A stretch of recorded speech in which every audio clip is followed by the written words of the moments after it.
Assalamualaikum guys, welcome back to Adik A channel. So video hari ni aku nak review minyak wangi guys. Minyak wangi wife aku beli guys. Banyak gila, satu plastik ni sangat banyak. Beli dekat kedai Orange ataupun siapa yang nak, korang boleh tekan link kat bawah ni Macam-macam ada macam-macam jenama. Yang ni dia kira macam tester tester. Hari tu aku dah pernah buat review pasal ni kan. Tapi yang ni memang banyak dibeli. Harga 99 sen je satu. Macam ni kan, My Burberry. Lepas tu yang ni Chanel ada. Ni ada YSL Libre. Okay, comel kan botol dia macam ni Ni berapa ml lah ni Kita tengok belakang dia tulis 2 ml ni kira cukup kalau nak pakai sebulan cukup kot aku rasa. Rasanya botol kecil ni boleh tahan ni sebulan ni. Berbaloi lah. Harga 99 sen. Ni ada Dior ada. Sekejap Ni Dior J'adore.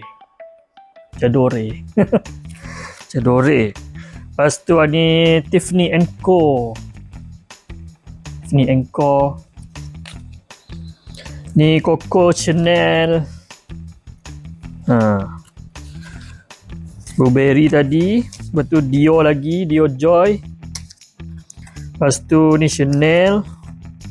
Yang ni apa ni? Chloe ke apa nama dia tak. Lepas tu ni YSL tadi.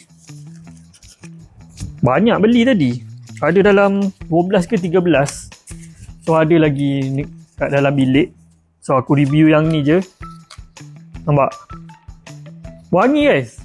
Minyak wangi dia ni minyak wangi apa orang kata? Yang asli punya tapi dia untuk tester. Jatuh. Ni untuk tester. Maknanya macam mana kalau nak guna untuk test lah kira. So kalau korang beli banyak-banyak minyak wangi, banyak jenis kan. Korang beli banyak jenis. Lepas tu korang try lah yang mana yang sesuai dengan korang. Lepas tu lain kali bila korang nak beli lagi, korang just order yang tu je.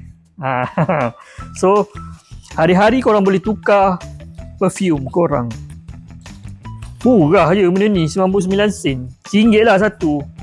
RM1 satu. Comel guys. Okay. Aku pun suka benda-benda macam ni. Ada satu wife aku bagi kat aku. Dalam ni macam ni lah dalam dia. Dia selitkan minyak wangi tu dekat tengah-tengah macam ni. Nampak ni. Ni ada gambar dia tak? Ada gambar yang original punya kan. Yang botol besar punya. Yang ni tester punya. Okay. Pada siapa nak dapatkan macam biasa, tekan link kat bawah. Harga memang murah. Korang belilah banyak-banyak. Tak menyesal. Alright. Kita jumpa lagi next video. Assalamualaikum. Bye.